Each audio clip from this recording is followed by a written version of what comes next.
¿Cuáles son las causas de la osteoporosis? Porque los dedos se arrugan en el agua. ¿Cómo se cultiva el cacao? Presentamos Oigamos la Respuesta, el podcast de preguntas y respuestas del Instituto Centroamericano de Extensión de la Cultura, ICQ. Iniciamos el viaje de hoy en Managua, Nicaragua, donde la señora Virginia Carelia Villagra Calvo pregunta: ¿qué tiene que ver el herpes zóster, conocido también como fuego de San Antonio, con el virus de la varicela que nos da de niños? ¿Y será cierto que el herpes zóster aparece por estrés? Oigamos la respuesta. El herpes zóster y la varicela están muy relacionados, pues son causados por el mismo virus. Cuando somos niños y nos da varicela, después de que pasan los síntomas, el virus no desaparece, queda dentro del cuerpo como dormido o latente para siempre. Por eso, decimos que el herpes zóster es una reactivación del virus de la varicela, que puede presentarse años o incluso décadas después. Hay personas que pueden tener un brote de herpes zóster y luego pasan meses o años sin que les vuelva a aparecer. A diferencia de la varicela, cuyo brote sale por todo el cuerpo, el herpes zóster aparece solo en una zona del cuerpo, generalmente de un lado del tórax, abdomen, cara, cuello o alrededor de un ojo. Como el sarpullido aparece únicamente en una parte del cuerpo, muchas personas le dicen zona, y debido al dolor y a la sensación de ardor o quemadura que causa, también se le conoce como fuego de San Antonio. Vamos a comentarle, doña Virginia, que todavía no se sabe con certeza por qué razón el virus vuelve a reactivarse.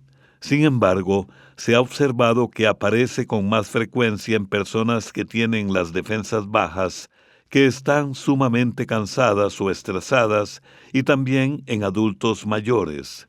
Es conveniente saber que una persona con herpes zóster puede contagiar de varicela a alguien que nunca haya tenido esa enfermedad o que no haya sido vacunado. También es importante saber que los médicos recomiendan consultar de inmediato cuando aparecen los primeros síntomas del herpes zóster, pues existen medicamentos que ayudan a acortar la duración del brote, disminuir el dolor y reducir el riesgo de complicaciones, y cuanto antes se den las medicinas resultan más efectivas. Vale la pena tener en mente que existe una vacuna contra el herpes zóster indicada para las personas adultas mayores a quienes les dio varicela, que ayuda a reducir el riesgo de reactivación del virus y de sus complicaciones. Envíen sus preguntas, envíen sus saludos, no se pierda de participar. Esperamos todos sus mensajes al código de área 506, número de teléfono 84 85 54 53. Desde Managua, Nicaragua, el señor José Esteban Reyes pregunta: ¿de qué hacen el hule? Pregunto porque hacen tantas llantas de vehículos, zapatos y tantas otras cosas de hule, y a pesar de esto, miro que el hule no se agota. Yo sé que hay un árbol que produce hule, pero hasta ahí. Oigamos la respuesta. Tal y como usted menciona, hay un árbol que produce hule natural, el árbol de caucho. Cuando se corta la corteza del árbol de caucho, sale un líquido blanco llamado látex, que luego se mezcla con agua y ácidos especiales para hacerlo sólido y convertirlo en caucho, un material flexible, resistente y elástico que puede usarse para hacer muchas cosas como guantes, globos y ligas, entre muchas otras cosas. Ahora bien, la razón por la que esta clase de hule no se ha agotado es porque la mayor parte del hule que usamos hoy en día ya no se obtiene de árboles. Se fabrica químicamente gracias al invento de un científico alemán llamado Friedrich Hoffmann en el año 1909. Este hule artificial o sintético se fabrica en plantas industriales a partir de derivados del petróleo. El hule sintético es un producto muy parecido o incluso mejor que el caucho. Con el hule sintético se fabrica la mayoría de las llantas de automóvil, las suelas de muchos zapatos, sellos, empaques y mangueras, partes de maquinaria y muchos otros productos industriales. Así que, don José Esteban, la razón por la que el hule natural no se acaba es porque actualmente la mayoría del hule que se usa es sintético, es decir, fabricado en plantas industriales. Envíennos sus preguntas al apartado 2948-1000 San José, Costa Rica. También nos pueden contactar al correo electrónico isq@isq.org o encuéntrennos en Facebook como Oigamos la Respuesta. ¿Sabía que el estreñimiento puede mejorar cambiando algunas costumbres? Procure comer bastantes alimentos que contengan fibra vegetal, como frutas, verduras, frijoles y granos. Tome bastante agua y haga ejercicio regularmente. Esto y más en Oigamos la Respuesta. Continuamos desde Darién, Panamá, donde el joven Luis Pineda dice lo siguiente. He estado investigando sobre el río Cricamola, ubicado en la comarca Nové-Buglé, y me gustaría saber por qué tiene crecidas tan repentinas y violentas. ¿Qué características geográficas tiene esta zona donde en los últimos días varias personas, entre ellas niños, han perdido la vida y la cifra va en aumento? Deseo que me den explicaciones sobre ese río. Oigamos la respuesta. Como usted menciona, Luis, el río Cricamola se encuentra en la comarca Nové-Buglé, una región de casi 7,000 kilómetros cuadrados, ubicada al oeste de Panamá, del lado del Caribe. En esa zona viven unas 200,000 personas, principalmente campesinos e indígenas Nave y Buglé, dos pueblos originarios que, aunque comparten territorio, hablan lenguas distintas. La comarca es atravesada por la Cordillera Central. Esta cadena montañosa, que es muy alta, separa la región atlántica o caribeña de la región pacífica de Panamá. El río Cricamola nace precisamente en esta cordillera, en una zona montañosa muy húmeda y cubierta de vegetación donde llueve con mucha frecuencia. Como su cauce es ancho y desciende por una pendiente pronunciada, cuando en la parte alta caen lluvias intensas y constantes, el río se crece rápidamente y sus aguas bajan con gran fuerza. A veces se forman presas en la parte alta debido a troncos y deslizamientos de tierra que taponan las aguas del río por un rato. Pero de pronto, la enorme fuerza del agua, debido a las fuertes lluvias, rompe esa presa y baja, lo que se llama una cabeza de agua repentina y muy violenta que arrasa con todo lo que se encuentra. El problema es que este río pasa cerca de varias comunidades indígenas. Allí, cada día, niños, niñas y profesores tienen que cruzarlo para llegar a la escuela, muchas veces caminando dentro del agua o utilizando cuerdas y puentes improvisados, poniendo en riesgo sus vidas. Esta situación ha provocado la muerte de varias personas, especialmente estudiantes y docentes, que a pesar del peligro, deben atravesarlo para poder asistir a clases. Es verdaderamente lamentable que, por vivir en una región tan alejada, estas familias, y sobre todo los niños, tengan que arriesgar sus vidas simplemente para poder estudiar. Ojalá muy pronto se encuentre una solución segura y permanente para este grave problema.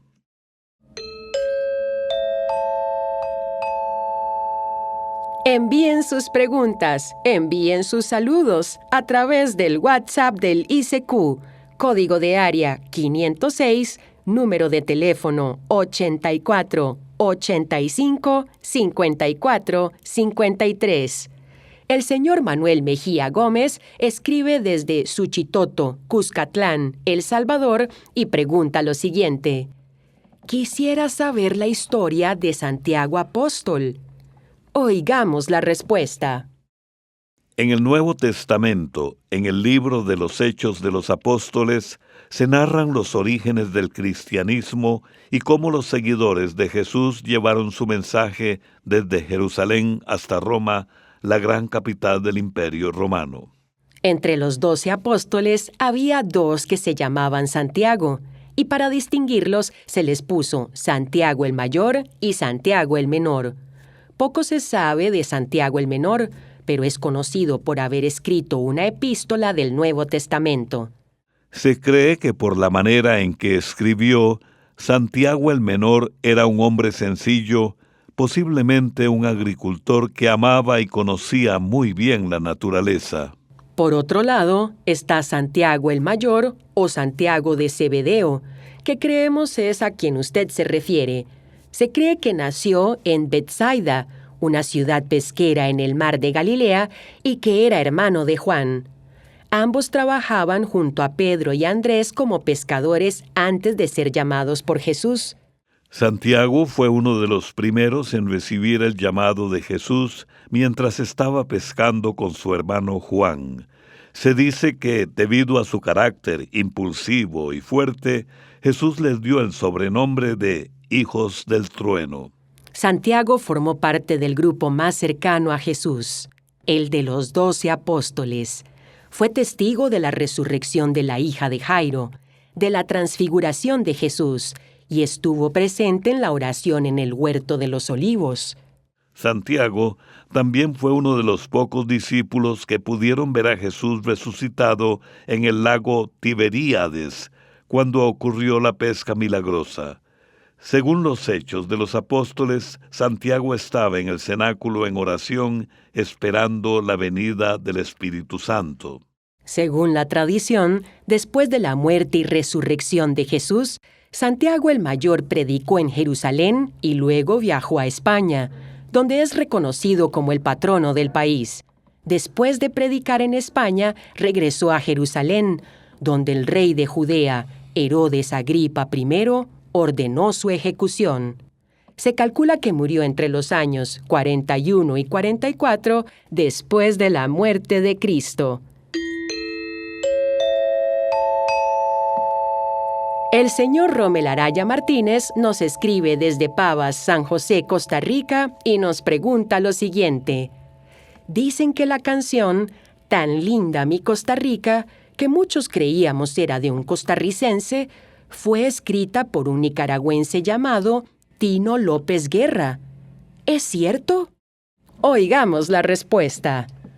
Vamos a contarle, don Rommel, que efectivamente la canción Mi linda Costa Rica, que con mucha frecuencia se canta en actos cívicos y escolares de ese país, sí fue compuesta por un autor nicaragüense, el reconocido Tino López Guerra, cuyo nombre completo era Constantino López Guerra.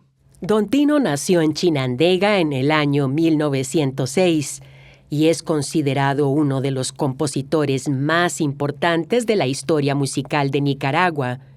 Desde muy joven mostró gran talento para escribir poemas y canciones románticas.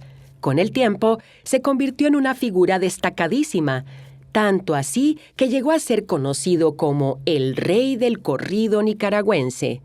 Entre las obras más famosas de Tino López Guerra, podemos mencionar corridos como Viva León jodido y Nicaragua mía. Esta última canción es cantada con orgullo por los nicaragüenses. En una de sus estrofas dice: Soy puro pinolero nicaragüense por gracia de Dios. Soy puro pinolero nicaragüense por gracia de Dios. Vamos a contarle que don Tino López Guerra vivió varios años en México, donde su talento fue ampliamente reconocido y donde también lo llamaron el rey de los corridos. Artistas tan famosos como Miguel Aceves Mejía y el Mariachi Vargas, ambos de México, llegaron a interpretar sus canciones, lo cual nos habla de la gran importancia que llegaron a tener las composiciones de Tino López Guerra. Así que sí, don Rommel, Mi linda Costa Rica es una canción escrita por un gran compositor nicaragüense, que a pesar de no haber nacido costarricense, supo expresar con mucha belleza el amor por nuestra tierra. También pueden contactarnos a través de un mensaje de WhatsApp al teléfono código de área 506, número 8485-5453, o háganos sus preguntas al teléfono código de área 506, número 22 25 52 38, o al número 22 25 53 38. ¿Sabía que hay unas 40 especies de peces voladores? Estos peces pueden saltar elevándose casi 1 metro de altura sobre la superficie del mar y vuelan a distancias de hasta 200 metros. Esto y más en Oigamos la Respuesta. Desde Capellades de Alvarado, Cartago, Costa Rica, don Alan Araya Ulloa pregunta: ¿cuál fue la erupción volcánica más grande de la historia? Oigamos la respuesta. La erupción más devastadora de la historia reciente, de la que se tienen registros, fue la del Monte Tambora, ocurrida hace 210 años en Indonesia. El 10 de abril de 1815, este volcán, que había permanecido dormido durante siglos, despertó con una fuerza inimaginable. Una explosión extremadamente violenta destruyó por completo su cima y formó una enorme caldera. Los estallidos fueron tan potentes que se escucharon a miles de kilómetros, mientras que gruesas nubes de ceniza oscurecieron el cielo cientos de kilómetros a la redonda. El pueblo de Tambora quedó sepultado junto con su gente. Miles de personas y animales murieron. Los bosques se quemaron y durante décadas la naturaleza tuvo que luchar para renacer de entre la ceniza que cubrió por completo el suelo. Sin embargo, lo más grave fue que la gigantesca cantidad de cenizas y gases arrojados a la atmósfera por el volcán oscurecieron parcialmente el planeta, reduciendo el paso de la luz solar y provocando el enfriamiento del clima. Cuesta imaginar, don Alan, que algo tan terrible pudiera ocurrir, pero esta erupción desencadenó lo que hoy conocemos como el Año sin Verano.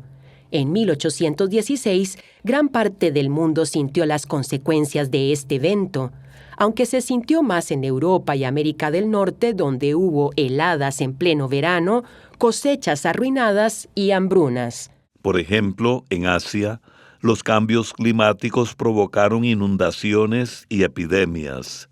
Se dice que el estallido del Tambora afectó el clima durante unos 3 años en todo el planeta. Actualmente el volcán permanece activo y es monitoreado de forma constante con el fin de evitar que una nueva posible erupción tome a la gente desprevenida. Esto fue Oigamos la Respuesta, el podcast de preguntas y respuestas del Instituto Centroamericano de Extensión de la Cultura, ICQ.